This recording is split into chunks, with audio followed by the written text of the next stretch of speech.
Hello दोस्तों, स्वागत है आपका अपने चल तैयारी जीत में। आज हम देखने वाले हैं छत्तीसगढ़ अगस्त मासिक टेस्ट 2022-23 का इस वीडियो में, यानी कक्षा 8वीं के मासिक आंकलन 2022-23 माह अगस्त 2022 कक्षा 8 विषय गणित के सभी प्रश्नों का हल इस वीडियो में। तो वीडियो के एंड तक बने रहिएगा। यदि आपने अभी तक चैनल को सब्सक्राइब नहीं किया है तो चैनल को सब्सक्राइब कर लेना है, साथ ही साथ जो बेल आइकन है उसे भी आपको प्रेस कर देना है, जिससे कि सबसे पहले आपके पास नोटिफिकेशन पहुँच सके। तो ये वीडियो को शुरू करते हैं। तो यहाँ पर मासिक आंकलन 2022-23 आपका अगस्त का है, ये विषय गणित है कक्षा 8वीं का। तो यहाँ पर आपको जो पूर्णांक रहने वाला है वो 25 नंबर का है। और यहाँ पर जो आपको समय अवधि दी जाती है वो 40 मिनट दिए जाते हैं। यहाँ पर निर्देश दिए हैं, खंड आ में 20 अंक के लिखित प्रश्न है जिन्हें निर्धारित कालखंड में ही आपको पूरा करके लिखना है। इसके बाद सेकंड में दिया गया आपका 5 नंबर का आपका प्रोजेक्ट कार्य है, जिसे आपके हल करने के लिए 2 और 3 दिन दिए जाएंगे। तो यहाँ पर पहला क्वेश्चन देख लेते हैं हमारा क्या दिया गया है। ठीक है, तो यहाँ पर हमने कक्षा 8वीं के सभी विषयों का हल कराया हुआ है। तो वीडियो के लास्ट में आपको प्लेलिस्ट मिल जाएगी, तो आप उस पर क्लिक करके सभी वीडियो के हल एक साथ में देख सकते हैं। तो यहाँ पर यदि कोई डाउट आता है तो आप उसको भी पूछ सकते हैं। तो हमारा यहाँ पर क्वेश्चन दिया गया वस्तुनिष्ठ प्रश्न है, पहला 1 नंबर का। तो इसको देख लेते हैं क्या दिया गया। -24x² bye +30 x² plus 6xy में भाग देना है आपको -6xy का। तो देखिए यहाँ पर किस प्रकार से देना है आपको। तो यहाँ पर सभी के जितने भी आपके यहाँ पर जिस अंक हैं, तो यहाँ पर सभी के बटे में आपको ये 6 लिख लेना है। यानी यहाँ पर इसके बटे में भी आपको 6xy लिखना है, और यहाँ पर इसके बटे में भी 6xy लिख लेना है आपको, और यहाँ पर इसके बटे में भी आपको 6xy लिख लेना है माइनस का। तो माइनस के लिखने हैं। ठीक है, तो यहाँ से काट देंगे अब। तो यहाँ से माइनस कट जाएगा आपका, और 6 चौका 24 हो जाएगा, यानी 4 आएगा। इसके बाद 4 आने के बाद तो आपका किस में ऑप्शन है, 4 ही देख लीजिए आप। यहाँ पर इसमें है हमारा 4x। ठीक है, तो यही वाला हमारा आंसर हो जाएगा, यानी इसका ऑप्शन नंबर आपका सही कौन सा हो जाएगा, ऑप्शन नंबर सी। इसके बाद अगला क्वेश्चन देखते हैं। तो अगला क्वेश्चन हमारा क्या दिया गया है, दूसरा। तो ये दिया गया क्वेश्चन नंबर सेकंड हमारा। तो सेकंड में आपको दिया गया है, किसी वृत्त की परिधि को 6 बराबर चापों में बांटा गया है, प्रत्येक चाप द्वारा केंद्र पर बनाए गए कोण का मान ज्ञात करना है। तो यहाँ पर ध्यान रखिए, यदि कोई चाप ना काटें तो जो वृत्त का पूरा कोण होता है वह 360 डिग्री का होता है। अब हमें जितने भागों में बांटना उतने का ही इसमें भाग देना। कितने भागों में बांटा गया, 6 में। तो 6 का भाग दे देंगे आप, तो कितने आएंगे आपका। तो यहाँ पर ध्यान रखेंगे, तो कितना हो जाएगा आपका 60 डिग्री। तो यहाँ पर जो हमारा कोण बनेगा तो वो 60 डिग्री का प्रत्येक कोण होगा। तो इसका आंसर हो जाएगा हमारा ऑप्शन नंबर ए। इसके बाद अगला क्वेश्चन देखेंगे तीसरा। तो तीसरा हमारा क्या दिया है, इसको पढ़ लीजिए। प्रथम 10 सम संख्याओं का समांतर माध्य कितना होगा। तो यहाँ पर ऑप्शन दिया है 110, 11, 9.5 और 12.5। तो यहाँ पर ध्यान रखेंगे, इसका आपकी जो सम संख्या है वो कौन कौन सी होती हैं, 2, 4, 6, 8, 10, 12, 14, 16, 18 और 20। ये हमारी सम संख्या हो जाएंगी प्रथम 10। तो यहाँ पर हमें इनको औसत निकालना है। तो औसत किस प्रकार से करते हैं, इनको सबको जोड़ देते हैं और इसमें भाग दे देते हैं जितनी वो संख्या है। तो ये को टोटल कितना है, इनका जोड़ेंगे तो जोड़ आएगा आपका 110। और टोटल कितनी संख्या है, ये 10। तो इसका 10 का भाग दे देंगे, 10 से काट देंगे तो कितना आ जाएगा आपका 11। तो हमारा 11 आंसर हो जाएगा इसका, यानी सवाल का हमारा आंसर है ऑप्शन नंबर बी, यानी 11वां। तो यहाँ पर अच्छे से देख लीजिए। ठीक है, तो अगला देखेंगे क्वेश्चन नंबर हमारा चौथा क्या दिया गया है। तो इसको भी देख लीजिए क्या दिया गया है। तो यहाँ पर दिया गया है अति लघुत्तरीय प्रश्न क्वेश्चन नंबर चौथा, 2a - 5b गुणित 3a + 4b को हल करना है। तो यहाँ पर किस प्रकार से करना है हल, आपको देख लेना है। यहाँ पर देख लीजिए, ये दिया है यहाँ पर सोल्यूशन मैंने। तो यहाँ पर आपको क्या करना है, पहले आपको ये लिख लेना है और फिर इसके बाद आपको गुणा करना है। तो पहले आपका 2 का गुणा होगा इसमें 3 में, तो 2 3 कितना हो जाएगा 6, और ये 2 हो चुके हैं इसलिए स्क्वायर हो जाएगा। फिर इसका होगा आपका इसी का गुणा हो जाएगा आपका 4 में। तो 4 में होगा तो 2 चौका 8 हो जाएगा, और ए यहाँ पर है और बी यहाँ पर है, तो ए भी हो जाएगा। तो यहाँ पर देखते चलिए, इस प्रकार से आपको यहाँ पर लिख लेना। फिर 5 का होगा इन दोनों में, तो आपका आ जाएगा 15 और माइनस के बी 20 स्क्वायर 20 बी स्क्वायर।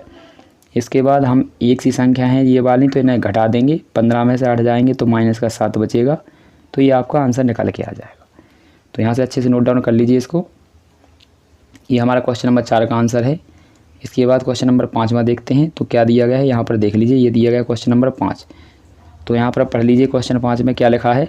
दिए गए वृत्त का केंद्र O है, तो कोण ए का एन का मान ज्ञात करना है। यानी ये इसका जो केंद्र है O है, यहाँ पर एन कितने डिग्री का कोण बन रहा है ये बताना है। इसके बाद हमें छठवें में दिया गया प्रथम 10 अभाज्य संख्याओं का समांतर माध्य ज्ञात करना है। तो आइए इन दोनों का हल देख लेते हैं। तो ये दिया गया हमारा क्वेश्चन नंबर 5 का आंसर। तो देखिए किस प्रकार से दिया गया है, इसका पढ़ लेते हैं। एम पी एक जीवा है, यहाँ पर देख लीजिए। तो ये है एम और पी आपकी जीवा, यहाँ से ये वृत्त के जो केंद्र से जाती है उसे हम जीवा कहते हैं या व्यास कहते हैं। तो सबसे बड़ी जीवा होती है। तो हमारी जो यहाँ पर देखेंगे यहाँ पर एम पी एक जीवा है जो वृत्त को 2 बराबर भागों में बांट रही है। प्रमेय के अनुसार आपकी जो प्रमेय होती है वो अर्ध कहती है अर्धवृत्त पर बना कोण समकोण होता है या 90 डिग्री का होता है, इसलिए जो एन हमारा होगा वो कितने डिग्री का होगा, 90 डिग्री का। तो यहीं पर ये आपका आंसर हो जाएगा। ये क्वेश्चन नंबर हमारे 5 का आंसर है। ये बिल्कुल आपके करेक्ट आंसर हैं, कन्फ्यूजन मत होएं, यही आपका आंसर है, इसका आप ला भी सकते हैं। और यहाँ पर डाउट यदि कोई है तो कमेंट में जाकर जरूर पूछ लीजिएगा। अगला क्वेश्चन हमारा दिया गया छठवां, प्रथम 10 अभाज्य संख्याओं का औसत निकालना है। तो हमारी अभाज्य संख्या 10 कौन कौन सी होंगी, 2, 3, 5, 7, 11, 13, 17, 19, 23 और यहाँ पर 29। तो यहाँ पर इतनी संख्या हो जाएंगी जो हमारी अभाज्य संख्या है। ठीक है, यहाँ पर अभाज्य संख्या होने के बाद इनका क्या है, समांतर औसत यहाँ पर फॉर्मूला होता है औसत का योग बटे संख्या। तो इनका सबका योग कर दीजिए तो कितना आ गया है आपका 129। और ये कितनी संख्या है हमारी टोटल 10, तो 10 का हमें भाग दे देना है।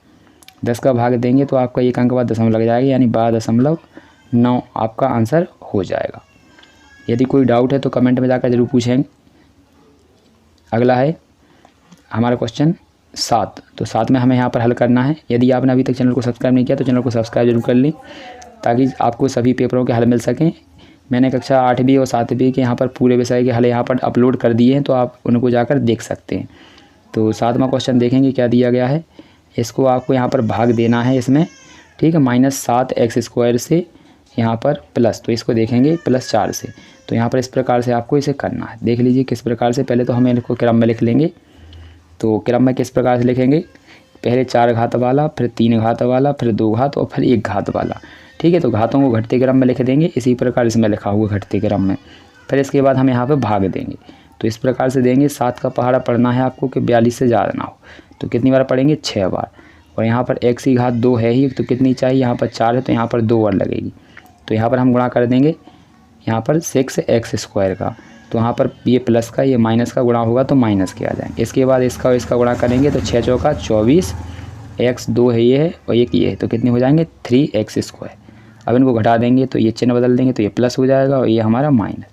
ये दोनों माइनस और प्लस के हैं तो कट जाएंगे। और ये हमारा 11 माइनस का और ये 24 माइनस दोनों जुड़ जाएंगे तो कितने हो जाएंगे -35। इसके बाद 27 ऐसे ही कैसे उतार लेंगे आप, यहाँ पर ये उतर गया 27 और यहाँ पर ये उतर गया 7। इसके बाद आपको यहाँ पर चाहिए यहाँ पर 35। तो 7 में कितने गुणा करेंगे 35 हो जाएँ, तो इसमें करेंगे हम 5 का। कितने का करेंगे 5 का। और यहाँ पर घात चाहिए 3, तो 2 तो है ही, 1 और चाहिए तो x। इनका कर दीजिए। तो 5 का 7 में करेंगे तो 5 7 35 और यहाँ पर 4 में करेंगे तो 5 चौका 20। अब इनके दोनों के चिन्ह बदल दीजिए। तो ये हो जाएगा प्लस का नीचे वाला और ये हो जाएगा माइनस। तो ये दोनों कट जाएंगे, प्लस माइनस हैं। 27 में से आपको 20 घटाने हैं तो 27 में 20 जाएगा तो आपका कितना बचेगा 7। अब इसके बाद 7 चाहिए तो कितने गुणा करेंगे आपको, प्लस का 7 चाहिए तो माइनस का 1 का। तो यहाँ पर आपका यहाँ से सोल्यूशन हो जाएगा। तो आपको अच्छे से इससे नोट डाउन कर लेना है। तो शेषफल आपका कितना बचने वाला है इसमें 11। ये हमारा क्वेश्चन नंबर 8 का आंसर है। इसके बाद अगला क्वेश्चन देखते हैं हम। यहाँ पर ये 7 का आंसर है हमारा, सॉरी। इसके बाद हम देखते हैं क्वेश्चन नंबर 8। तो 8 में हम यहाँ पर समझ लेते हैं पहले क्या दिया गया है। दिए गए वृत्त की जीवा AB है, ये जीवा है और जो वृत्त के केंद्र पर 90 डिग्री कोण बनाती है, यानी यहाँ पर केंद्र पर कितने डिग्री कोण बनाती है 90 डिग्री का, 90 डिग्री कोण बनाती है। और यहाँ पर फिर क्या दिया है, ये लंब है, यहाँ पर ये 90 डिग्री का, यहाँ से ये भी 90 डिग्री है, दोनों 90 डिग्री के कोण है। इसके बाद आपको जो यहाँ पर दी गई है OL का मान यहाँ पर दिया गया है 17 है, यानी 1.7 सेंटीमीटर। तो जीवा की लंबाई याद करनी है। देख लीजिए यहाँ पर ये आपका यहाँ पर कोण बन रहा है। तो आपको ये पता है कि जो वृत्त की जीवाएँ होती हैं बराबर होती हैं। तो यहाँ पर OB और OA बराबर होंगी, मतलब OA बराबर OB होगी। ठीक है, तो यहाँ पर ये पता ही है ये दोनों बराबर इनकी त्रिज्या हैं। तो इनके द्वारा जो कोण बनेगा इनके सामने, यानी इस भुजा के सामने यहाँ पर कोण बनेगा और इस भुजा के सामने आपका यहाँ पर कोण बनेगा। तो ये दोनों कोण कैसे होंगे आपके बराबर होंगे। कैसे होंगे, बराबर कोण होंगे। जबकि हमें यहाँ पर ये पता है कि यहाँ पर जो आपकी यदि लाइन ना खींचे तो यहाँ पर हमारे कितने डिग्री कोण बना हुआ है 90 डिग्री का। तो टोटल त्रिभुज के 180 डिग्री कोण होते हैं। तो हमारा 180 होने के लिए 90 तो है ही, तो ये भी कितने होंगे आपके, आधे आधे कर देंगे तो ये 45 डिग्री हो जाएगा और ये भी 45 डिग्री हो जाएगा। ठीक है, तो यहाँ पर ये 45 हो जाएंगे। इसके बाद ये इसके सामने वाली ये भुजा है और इसके सामने वाली ये भुजा है, तो ये भुजाएं भी आपस में कैसी हो जाएंगी, बराबर। यानी आपका इनका मान भी आपका इतना ही हो जाएगा जितना इसका मान है। तो किस प्रकार से करना है देख लीजिए। यहाँ पर ये हमारा दिया गया क्वेश्चन नंबर 8 का, तो यह यहाँ पर दिया गया है क्वेश्चन नंबर 8 का आंसर। तो यहाँ पर ये मान दिया था, तो यहाँ पर दिया है OL बराबर 1.7 cm यानी सेंटीमीटर, और हमें यहाँ पर थीटा दिया गया, मतलब यहाँ पर कोण दिया है O कितना है 90 डिग्री, और यहाँ पर हमें पता है कि OB और OA क्या है आपकी त्रिज्याएँ हैं जो बराबर हैं। तो यहाँ पर क्या है, तब जीवा यहाँ पर क्या होगी आपकी, क्योंकि ये 90 डिग्री कोण है टोटल, तो ये दोनों हो जाएंगे बराबर, क्योंकि ये दोनों त्रिज्याओं के आमने सामने के कोण है। जब ये बराबर होंगे तो यहाँ पर जो भुजाएं होंगी वो भी बराबर हो जाएंगी आपकी। यहाँ कीजिए, तो यहाँ पर ये बराबर हो जाएंगी, तो दोनों को जोड़ देंगे तो कितना आ जाएगा 1.7 जोड़ का हो जाएगा 3.4। ठीक है, यहाँ पर कहीं कहीं पे ये मिस्टेक भी यहाँ पर दी गई है, कुछ लोगों ने यहाँ पर गलत सलूशन दिया, तो इससे आप बचें, यही आपका इसका सही आंसर हो जाएगा। ठीक है, यहाँ पर तो अगला क्वेश्चन देख लेते हैं हम 9वां। तो 9वां क्वेश्चन दिया गया है, यदि आपको कोई डाउट है तो कमेंट में जाकर ज़रूर पूछ लें। यहाँ पर हमारा 9वां क्वेश्चन दिया गया है, देख लीजिए अच्छे से। 7x - 6 और 15y - 2 का गुणनफल ज्ञात कीजिए। इसके बाद आपको x बराबर 1 और y बराबर 2 रखने के लिए यहाँ पर गुणनफल का सत्यापन करना है। तो आइए पहले गुणा कर लेते हैं। किस प्रकार से गुणा करेंगे, पहले 7 का गुणा करेंगे 15 में, और फिर आप यहाँ से इस 7 ही का गुणा करेंगे 2 वाले में। तो यहाँ पर करेंगे इसका, तो कर लीजिए। तो यहाँ पर 7 का किया है आपने 15 में, तो 15 × 7 = 105। यहाँ पर x था और यहाँ पर y, तो x y दोनों हो गए। इसके बाद 7 ही का किया आपने इस 2 वाले में, तो माइनस चिन्ह है तो पहले माइनस चिन्ह, और 7 का 2 में करेंगे तो 7 दूनी 14, और यहाँ पर केवल x था तो 14x। इसी प्रकार से अब करेंगे आप किसका, यहाँ पर y का, यहाँ पर मतलब -6 का इसमें, तो यहाँ पर करेंगे तो माइनस माइनस आपका यहाँ पर 6 का होने वाला है। पहले इसका होगा 15 में, फिर होगा 2 में, तो यहाँ पर 15 का मतलब यहाँ 6 का करेंगे तो 90 हो जाएगा, और इसका करेंगे तो क्या हो जाएगा आपका 12 हो जाएगा। तो ये आपका गुणनफल हो जाएगा, क्योंकि ये जुड़ नहीं रहे, एक से कोई पद नहीं। अब इसके बाद हमें सत्यापन करना है, तो सत्यापन करने के लिए ये लिखा है आपका सत्यापन यहाँ से। तो इस प्रकार से आपको अच्छे से उतार लेना है। यहाँ पर x का मान 1 और y का मान दोनों साइड आपको रख देना है। तो ये रखने के बाद आपको क्या है, इनका गुणा कर लेना है। यहाँ पर गुणा करेंगे तो आपका ये आ जाएगा और यहाँ पर ये आ जाएगा। इस प्रकार इसका गुणा करेंगे, इसका और इसका और इसका, सबका करेंगे अलग अलग जितने गुणांक पे लिखी हैं। तो ये हो जाएगा हमारा 210, ये 14, यहाँ पर 180, यहाँ पर ये 12। अब ये माइनस का है 14 और ये माइनस का है 180, इनको जोड़ देंगे तो 194 हो जाएंगे, और ये प्लस के हैं दोनों तो ये जुड़ जाएंगे तो ये 222 हो जाएंगे। इनको यहाँ पर इन दोनों का गुणा हो जाएगा यहाँ पर, और ये यहाँ पर घट जाएंगे तो 28 आपके दोनों साइड आ जाएंगे। तो ये हमारा आंसर हो जाएगा सत्यापन, यानी दोनों साइड यदि बराबर आती हैं तो ये सत्यापन सही होता है। इसके बाद क्वेश्चन देख लेते हैं 10वां। क्या दिया गया हमारा 10वां क्वेश्चन। तो 10वें को देखने से पहले आपको यहाँ पर, यदि आपने अभी तक कक्षा 8वीं के और से सब्जेक्टों का हल नहीं देखा है तो आपको यहाँ पर डिस्प्ले पर आंसर मिल रहे होंगे, तो आपको उनको नोट डाउन कर लेना है।